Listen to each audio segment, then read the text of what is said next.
ઝઘડિયા જીઆઈડીસીની આરતી ઇન્ડસ્ટ્રીઝમાં DND પ્લાન્ટમાં ETL તરફ જતી પ્લાન્ટ બસ્ટ થતા બે કામદારોને ઈજા પહોંચી હતી. પાઇપલાઇન તૂટતા તેના ટુકડાથી બે કામદારોને ઈજા થઈ હતી.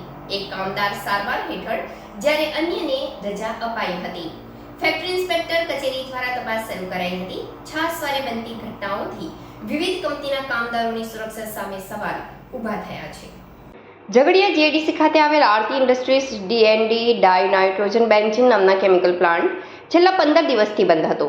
જે પ્લાન્ટમાં આજરોજ સવારે પ્લાન્ટ ડાયનાઇટ્રોબેન્ઝીન યુક્ત પાણીને ઈટીએલ પ્લાન્ટમાં લઈ જતી પાઇપલાઇન અચાનક બસ્ટ એટલે કે તૂટી જતા તેના ટુકડા ઉડતા ત્યાં સફાઈ કરી રહેલા એક સફાઈ કામદાર અને અન્ય એક કામદારને ઈજા પહોંચી હતી, જેને સારવાર અર્થે કંપની દ્વારા ત્વરિત અસરથી ખાનગી હોસ્પિટલમાં ખસેડવામાં આવ્યા હતા. આ ઘટનાના પગલે કંપની મેનેજમેન્ટ દોડતું થયું હતું. તો ઘટનાની જાણ ફેક્ટરી ઇન્સ્પેક્ટર કચેરી ખાતે થતાં તેમના દ્વારા પણ સ્થળ તપાસ કરવામાં આવી હતી. ઔદ્યોગિક સલામતી અને સ્વાસ્થ્યની કચેરીના ફેક્ટરી ઇન્સ્પેક્ટર આશુતોષ મેરાયા એ જણાવ્યું હતું કે લાઇન બ્લાસ્ટ નહીં પણ બસ્ટ થઈ હતી, જેને લઈ બે કામદારોને ઈજા થઈ હતી. ઘટનામાં હાલ તપાસ ચાલી રહી છે. અત્રે ઉલ્લેખનીય છે કે કંપનીઓમાં છાસવારે સર્જાતી દુર્ઘટનામાં કામદારોની સુરક્ષા સામે સવાલ ઊભા થાય છે.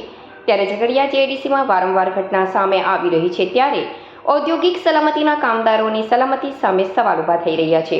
જે બાબતે તંત્ર દ્વારા કંપની સામે જરૂરી સુરક્ષા વ્યવસ્થા અંગે સમયસર તપાસ કરી જરૂરી કાર્યવાહી કરે તે જરૂરી છે.